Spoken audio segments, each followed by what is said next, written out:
How do you analyze termination of the offer on a contract's essay question? Well, remember, we said to form a traditional enforceable contract, there's 3 requirements: offer, acceptance, and consideration. Now remember, in our last video, we talked about this first element, which is the offer, and how a person goes about forming an offer. So the next question in your analysis is going to be whether that offer that was formed was accepted. But before we can get to acceptance, we have to make sure that the offer was not terminated before acceptance. Because if the offer is terminated before acceptance, then the acceptance is not valid. We do not have mutual assent between the parties. You can't accept an offer that has been terminated. So in this video, we want to discuss all the ways after you've determined that an offer was formed. We want to talk about all the ways that the offer could possibly be terminated, because again, if an offer is terminated, it cannot be accepted. So what are the 6 main ways that an offer can be terminated? Well, you have number 1, revocation. Number 2, you have constructive revocation. Number 3, you have rejection. Number 4, you have counteroffer. Number 5, you have death. And number 6, you have time. Okay, so these are your 6 main ways. Again, if there's a revocation, a constructive revocation, a rejection, counteroffer, the offeror dies, or a reasonable amount of time passes, any of these 6 things happen, the offer is terminated. It cannot be accepted. Now, if any of these things happen after acceptance, it doesn't matter. Once the offer is accepted, we have mutual assent. If you have a valid offer and a valid acceptance of that offer, you're going to have mutual assent. You're ready to talk about consideration. What we're talking about in the timeline of the offer is the period of time after an offer is formed and before it is accepted. If any of these things happens, that's going to negate these acceptance, okay? So let's just break each of these 6 ways that an offer can be terminated. Let's just break them down one by one. Go over some examples. So number 1, we have revocation. So this is a very simple, straightforward way.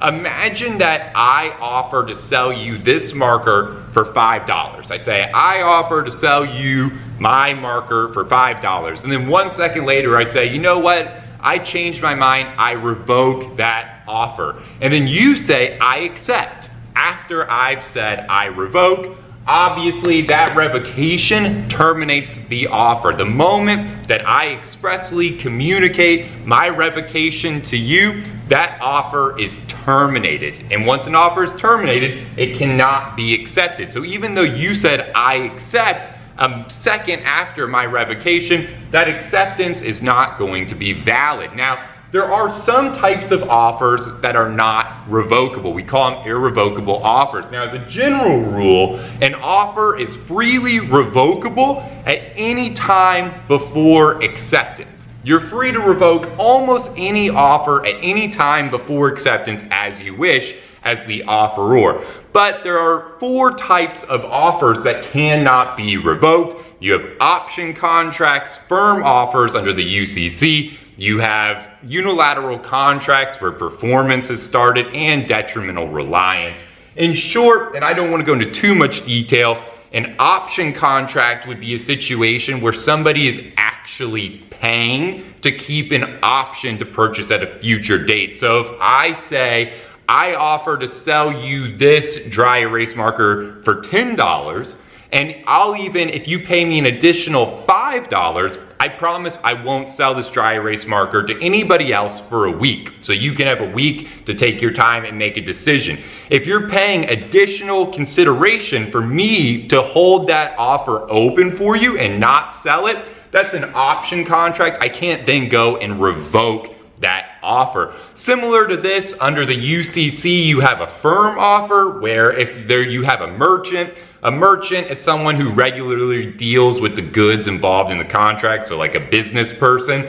right? So if you have a merchant who is in a signed writing promising to hold the offer open explicitly, that merchant is not going to be able then to revoke that offer. That's called a firm offer. You also have the idea of a unilateral contract. So a situation where you are requesting, the offeror is requesting acceptance by performance rather than a return promise. If that offeree starts performance on a unilateral contract, once that performance begins, the offeror is not going to be able to revoke the contract. And finally, you have the idea of detrimental reliance. If the offeror makes an offer and the offeree reasonably and foreseeably relies on that offer and it results in their detriment, then the offeror is not going to be able to revoke that offer. So the main rule though with revocation is an offer is freely revocable at any time before acceptance, 99% of the time, right? Unless you're dealing with one of those limited exceptions, an option contract, a firm offer, performance on a unilateral contract, or detrimental reliance, the offer is going to be freely revocable. So again, I offer to sell you this marker for $5. 1 second later, I say, you know what? I revoke that offer. That offer is terminated. It's dead forever. You cannot then accept it. Okay, let's move on to constructive revocation. A constructive revocation occurs when the offeree learns that the offeror has taken an action that is absolutely inconsistent with a continuing ability to contract. So let's say I offer to sell you my marker for $5 and you tell me, give me some time, I need to think about it. And then let's say a few hours later, you learn that I've sold this exact marker that I offered you for $5 to someone else. You learn that this marker I offered you has already been sold. So you hear this, you immediately call me on the phone and you say, Michael, I accept your offer. That's not going to work. The moment that you learned that I took an action absolutely inconsistent with a continuing ability to contract, selling this marker to somebody else, that offer was revoked. You can't then accept it. So generally what you have here is the example that I laid out. When an offeree learns that the offer has been accepted by somebody else, it's a constructive revocation. And the moment that the offeree learns that information, the offer is constructively revoked. Cannot be accepted from that point forward. Next, we have rejection. Rejection's pretty straightforward. This would be, I offer to sell you my marker for $5, and you say, no, thank you. And then a second later, you say, I accept. Do we have acceptance of the offer? No, of course, right? Again, what happens here is the moment that you reject my offer, I say, I offer to sell you this marker for $5, and you say, no, I reject your offer. You can't then 1 second later say, I changed my mind, I accept. The moment you reject that offer, it is dead. It is dead forever. It cannot be revived unless a new offer is made. Okay, so once a rejection happens, just got to be careful there. The offer is dead. So I offer to sell you my dry erase marker for $5. You say no. 2 seconds later, you say, I changed my mind, I accept. Not gonna work. The only way would be if a new offer is formed. And remember, for each offer, you have to go through the 3 elements that we talked about in the last video to see if it's really a valid offer. So every time you have an offer, you have to identify whether that new offer is valid, okay? But that's rejection, usually pretty straightforward. Just remember, generally the fact pattern there is gonna be somebody changes their mind. They're gonna say, oh, you know what? I reject, and then 2 seconds later, oh, I changed my mind, I actually accept your offer. That's not going to work.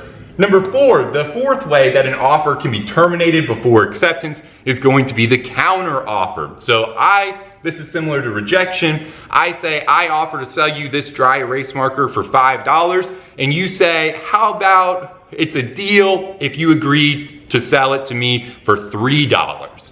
And then I say, let me think about it, and you say, you know what, I accept for $5, let's stick with the original deal, $5. Do we have offer and acceptance?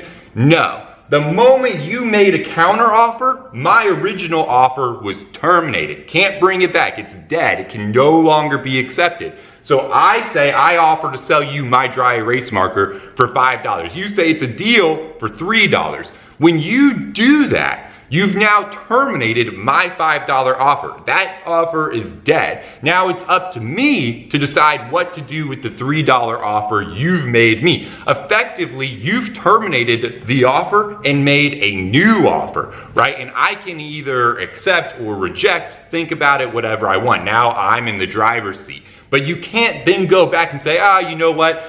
I accept your original offer. That $5 sounded good. I was greedy. I accept. That offer is dead. It cannot be brought back unless somebody makes a new offer. Similar to rejection, that's how counteroffer is going to work. Obviously, the fifth way, kind of rare that you see this on a fact pattern, would be if the offeror dies. So I offer to sell you my dry erase marker for $5. 2 seconds later, I drop to the ground, have a heart attack, and die. Hopefully that doesn't happen, but if that does happen, then the offer is terminated. It cannot be accepted. You can't look at my dead body on the ground and be like, I accept, right? No, the moment that an offeror dies, it terminates the offer. Now, one important thing to recognize about this idea of death, if you have offer and acceptance consideration, remember, it's not going to invalidate a contract. It only terminates the offer. So if we formed a traditional enforceable contract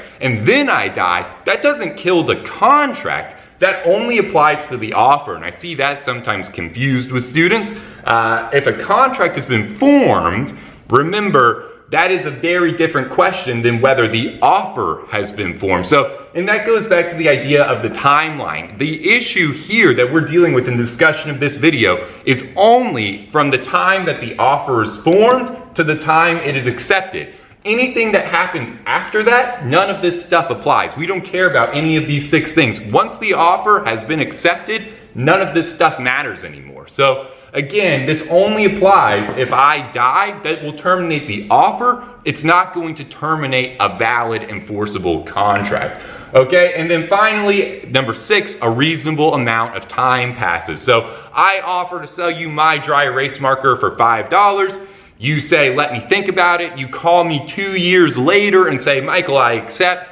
That's not going to work. Once a reasonable amount of time passes, the offer is going to be terminated. And obviously, what's a reasonable amount of time? It's usually not days, but once you start talking about multiple weeks and definitely months, that's where it's going to be reasonable. Now, obviously, every contract's a little different. The higher the price tag probably warrants more time. You're selling a house, right? That might, or a piece of land. Those types of deals might take a little bit longer.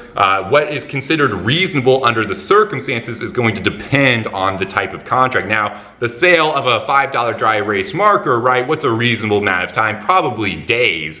You know, definitely once you start talking about multiple weeks for a $5 dry erase marker, that's going to be reasonable amount of time has passed. If you're talking about something really expensive, like the sale of a car or definitely real estate, then you're going to probably, what's considered reasonable is going to be a longer period. Okay, guys, so that's your 6 ways that an offer can be terminated before acceptance. So on a contract essay, you really want to think about this in terms of a timeline, right? You have an offer timeline, and lots of things can happen from the original offer, you can say offer, and the purported acceptance, right? And all of these things, if any of these things happen anywhere in between on this timeline, right? Anywhere on that timeline, then the acceptance is not going to be valid. So you want to make sure when we're talking about offer and acceptance, the big thing that is going to be messed up here is timing issues. You just need to make sure that you understand where we are on the contract timeline. From the time the offer is formed until the offer is accepted, that's what we're talking about right here. And sometimes, obviously, on contracts essays, it's going to be a little bit more confusing than my dry erase marker example. And we'll get into that more in our next video as we move past the offer and begin to talk about acceptance. I'll really kind of dive into these things some more and talk about different issues that can arise with timing, with the mailbox rule, etc., all of that stuff. But until then, guys, I wish you all the absolute best. I hope this video was helpful, and I'll see you at our next video.